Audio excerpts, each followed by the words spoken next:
Bismillahirrahmanirrahim.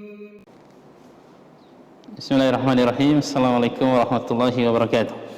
Alhamdulillahirabbil alamin wassalatu wassalamu ala nabiyyina Muhammadin wa ala alihi wa ashabihi wa man tabi'ahum bi ihsanin ila yaumiddin. Alhamdulillah, kita bersyukur kepada Allah Subhanahu wa taala atas segala nikmat yang Allah Subhanahu wa taala berikan kepada kita semua, yang dengan nikmat-nikmatnya kita bisa menyempurnakan berbagai amalan kebaikan.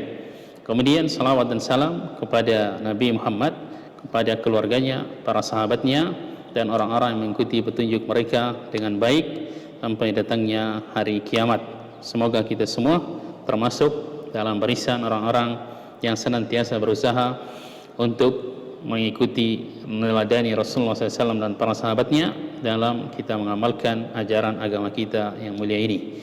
Kaum muslimin wal muslimat, saudara-saudaraku, jamaah Masjid Komplek Perumahan PT Badak yang dimuliakan oleh Allah Subhanahu wa taala, pada pertemuan kali ini kita akan membahas salah satu hadis dalam kitab Bulughul Maram, hadis yang berbicara tentang sebagian adab yang harus diperhatikan oleh seorang yang sedang melakukan ibadah haji atau umrah atau sedang mau berihram. Hadisnya kalau dalam kitab Subulus Salam yang terjemahan hadis nomor 674.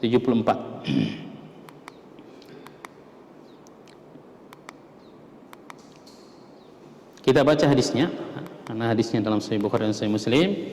Saya bawakan dengan sanadnya Imam Muslim. Berkata Imam Muslim, haddatsana Yahya bin Yahya qala qara'tu ala Malik an Abdurrahman ibn Qasim an abihi an Aisyah radhiyallahu taala anha qalat. Jadi hadisnya diriwayatkan oleh Aisyah, dia mengatakan, kuntu utayyibu Rasulullah sallallahu alaihi wasallam li ihramihi. Dulu saya memakaikan wangi-wangian atau parfum pada Rasulullah SAW, di badannya Rasulullah SAW untuk ihramnya beliau, qabla an yuhrim, sebelum beliau berihram. Jadi memakai parfumnya sebelum masuk dalam ibadah ihram. Kalau seseorang itu sudah masuk dalam ibadah ihram, ulama sepakat tentang tidak bolehnya orang yang sedang berihram untuk memakai wangi-wangian atau parfum. Walihillihi qabla an yatufa bil bait. Dan saya juga, kata Aisyah radhiyallahu taala anha, dulu memakaikan wangi-wangian atau parfum di badannya Rasulullah SAW untuk tahallulnya dia sebelum tawaf di Ka'bah. Ya, ini maksudnya ada para ulama, ketika Rasulullah SAW sudah tahallul awal, itu sudah melempar jumrah, sudah menyembelih, mencukur rambut, tapi belum tawaf ifadah, itu masih namanya tahallul pertama, tahallul kecil. Boleh sudah seseorang untuk melakukan mahzurat yang dilarang, untuk hal-hal yang dilarang untuk dilakukan oleh Rasulullah berihram, kecuali jima', kecuali hubungan badan dengan istri. Nah, muttafaqun alaih. Hadisnya disepakati kesahihannya oleh Imam Bukhari dan Imam Muslim. Ini terjemahannya dari Aisyah radhiyallahu taala anha, dia berkata, saya dahulu memakaikan wangi-wangian pada Rasulullah SAW untuk berihram sebelum beliau berihram, dan saat dia keluar dari ihram sebelum beliau bertawaf di Ka'bah, yaitu tawaf ifadah atau tawaf ziarah, tawaf yang merupakan rukun haji. Sini saya bawakan makna hadis secara mujmal, yaitu dalam riwayat ini Ummul Mukminin Aisyah radhiyallahu taala anha menceritakan bahwa dia memakaikan parfum atau wangi-wangian kepada Rasulullah SAW sebelum Rasulullah SAW memulai ihram. Ini kata para ulama menunjukkan minimal bolehnya atau disunahkannya seseorang untuk memakai wangi-wangian atau parfum sebelum dia masuk dalam ibadah ihram. Dan kita, para ulama menyebutkan, ihram itu bukan atau tidak ditunjukkan dengan pakaian ihram, pakaian putih yang 2 lembar itu oleh laki-laki, tapi ihram itu adalah niat untuk masuk dalam ihram. Ketika seseorang mulai membaca talbiyah, labbaik Allahumma hajjan atau umratan. Nah, dan Aisyah juga menceritakan bahwa beliau memakaikan parfum wangi-wangian ke badan Rasulullah SAW ketika Rasulullah SAW keluar dari ihramnya, yaitu ketika tahallul awal yang tadi kita sebutkan, bahwa ketika seseorang sudah tahallul awal maka sudah boleh untuk dia melakukan mahdzuratul ihram kecuali jima, kecuali hubungan badan. Itu masih tidak boleh dilakukan oleh seorang yang sedang berihram walaupun sudah tahallul awal sampai dia tahallul secara total, sampai dia selesai tawaf di Ka'bah. Kemudian berikutnya fikih hadis. Ini kita ambil dari perkataan Imam San'ani. Pertama, dari hadis ini kita mengambil faedah dibolehkannya atau disunahkannya memakai wangi-wangian sebelum berihram walaupun baunya masih akan tersisa ketika ihram.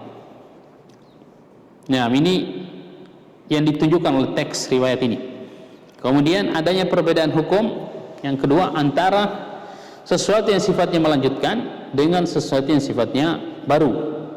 Jadi kalau parfum itu dipakai oleh seorang yang mau berihram sebelum dia berihram dan wanginya tetap melekat di badannya sampai dia masuk dalam ihram, itu hukumnya boleh, bahkan dianjurkan memakai parfum sebelum itu. Tapi kalau sudah masuk dalam ibadah ihram baru mulai memakai parfum atau wangi-wangian, ini jelas dilarang dalam hadis yang sahih oleh Rasulullah sallallahu alaihi wasallam. Lama sepakat tentang masalah itu. Jadi al-istidamatu aqwa min badah, kata para ulama. Dianjurkannya memakai wangi-wangian setelah tahallul pertama, ini juga ditunjukkan oleh riwayat yang kita bacakan ini. Kemudian dianjurkan untuk memakai wangi-wangian secara mutlak bagi laki-laki, lebih khusus ketika dia mendatangi perkumpulan-perkumpulan orang banyak, ketika dia melakukan ibadah yang di situ dihadiri oleh banyak orang, seperti salat berjamaah, salat Jumat, salat Id. Dalam Islam, orang-orang atau para laki-laki yang menghadiri ibadah-ibadah tersebut dianjurkan untuk memakai wangi-wangian. Disyariatkannya bagi istri untuk melayani suaminya, membantu melakukan apa yang akan dilakukan oleh suaminya, termasuk tadi ini riwayat ini menjelaskan hatta memakaikan parfum di badan suaminya itu dilakukan oleh istri-istri Nabi Muhammad sallallahu alaihi wasallam. Ini adalah gambaran bagaimana muamalahnya Rasulullah SAW dengan istri-istri beliau, yang mungkin hal ini jarang dilakukan oleh para istri zaman sekarang. Nah, suaminya juga mungkin risih kalau parfumnya dipakaikan oleh istrinya di badannya. Padahal ini dilakukan oleh Rasulullah sallallahu alaihi wasallam. Kemudian yang terakhir, sucinya zat atau benda dari setiap minyak wangi. Ini pada asalnya masalah apakah dicampur dengan alkohol menjadikan minyak wangi itu najis atau tidak, itu bukan pembahasan kita sekarang ini. Kemudian khilaf para ulama, karena ini disebutkan juga oleh Imam As-San'ani dalam kitabnya Subul Salam, kita ringkas. Khilaf, perbedaan pendapat para ulama tentang hukum memakai parfum sebelum berihram. Ada 3 pendapat secara umum.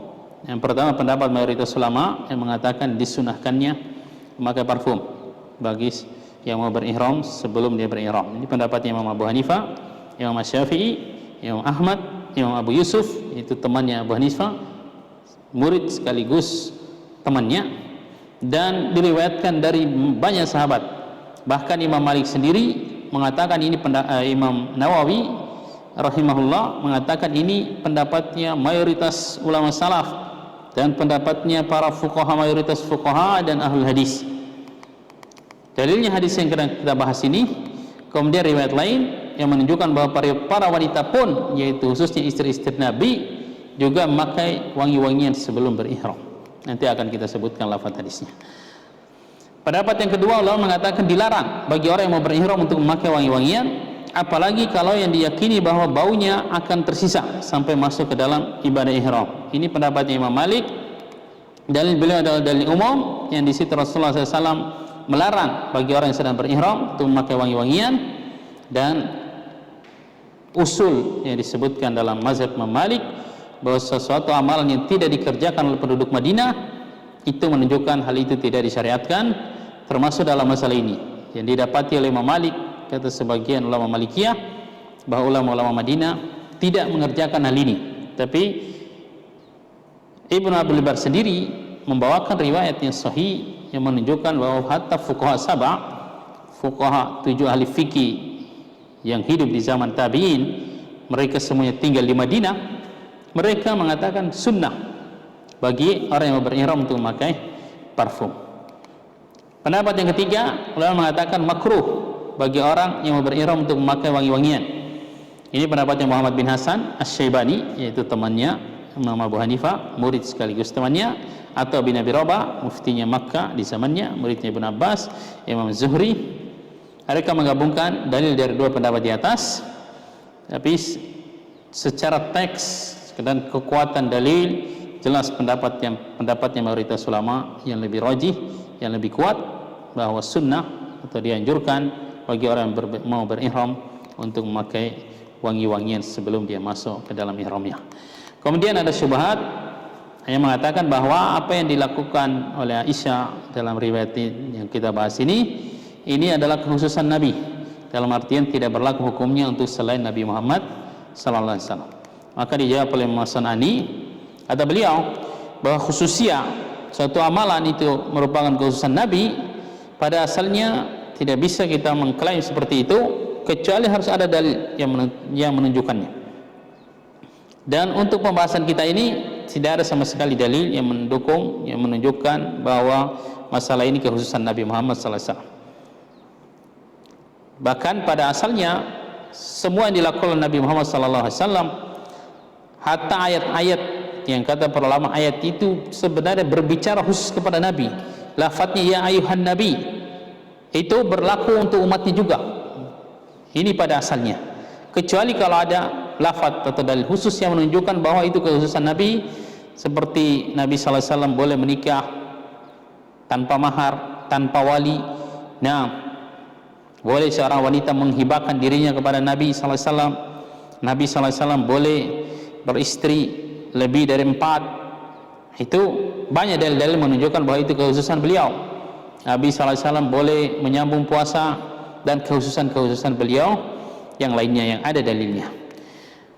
Riwayat lain bahkan menunjukkan bahwa hal di atas, yaitu memakai parfum sebelum masuk dalam ihram, ini juga dilakukan oleh selain Rasulullah SAW, oleh istri-istri beliau, yang itu jelas sekali menunjukkan bahwa ini bukan kekhususan Nabi Muhammad SAW.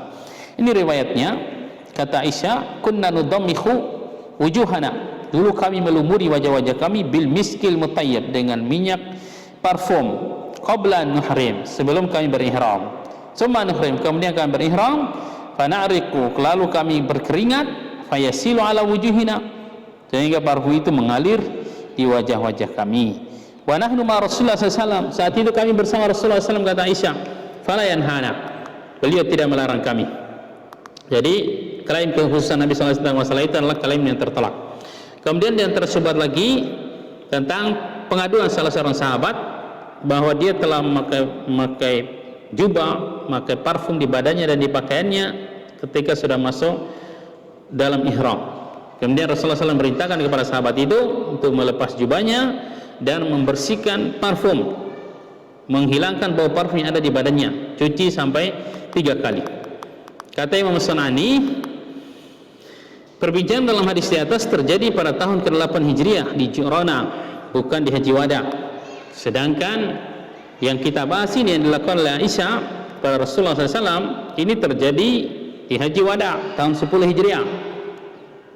Dan Rasulullah SAW menyetujui, tidak melarang apa yang dilakukan oleh Aisyah kepada diri beliau dan kepada diri Aisyah juga, yaitu memakaikan parfum di badannya dan di badan mereka sebelum berihram. Nah, dalam masalah seperti ini, kata Imam Syaukani, dan ini kaidah umum, bahwa yang diambil sebagai dasar hukum adalah yang terakhir terjadi. Yang lama terjadi, yang dahulu terjadi itu sudah dihapus hukumnya dengan hukum yang terakhir terjadi. Ini disebut dengan nasikh mansukh. Ada yang dianulir istilahnya dalam bahasanya orang sekarang. Kesimpulannya dari apa yang kita bahas tadi, disunahkannya untuk memakai wangi-wangian sebelum berihram dan setelah tahallul awal, sebelum tawaf ifadah. Kemudian takrir persetujuan Nabi sallallahu alaihi wasallam Tujuan dari Rasulullah SAW adalah hujjah dalam kita beragama. Boleh kita pakai sebagai dalil. Yang terakhir, dianjurkan untuk berhias dan memakai pakaian terbaik ketika kita beribadah kepada Allah Subhanahu wa Ta'ala. Ini banyak kurang diperhatikan oleh kaum muslimin. Mungkin ini yang bisa kita sampaikan pada kesempatan yang singkat ini. Semoga bermanfaat. Semoga Allah Subhanahu wa Ta'ala memberikan ilmu yang bermanfaat kepada kita semua. Kita tutup dengan doa kafaratul majlis. Subhanakallahumma bihamdik, asyhadu an la ilaha illa anta astaghfiruka wa atubu ilaik. Wassalamualaikum warahmatullahi wabarakatuh.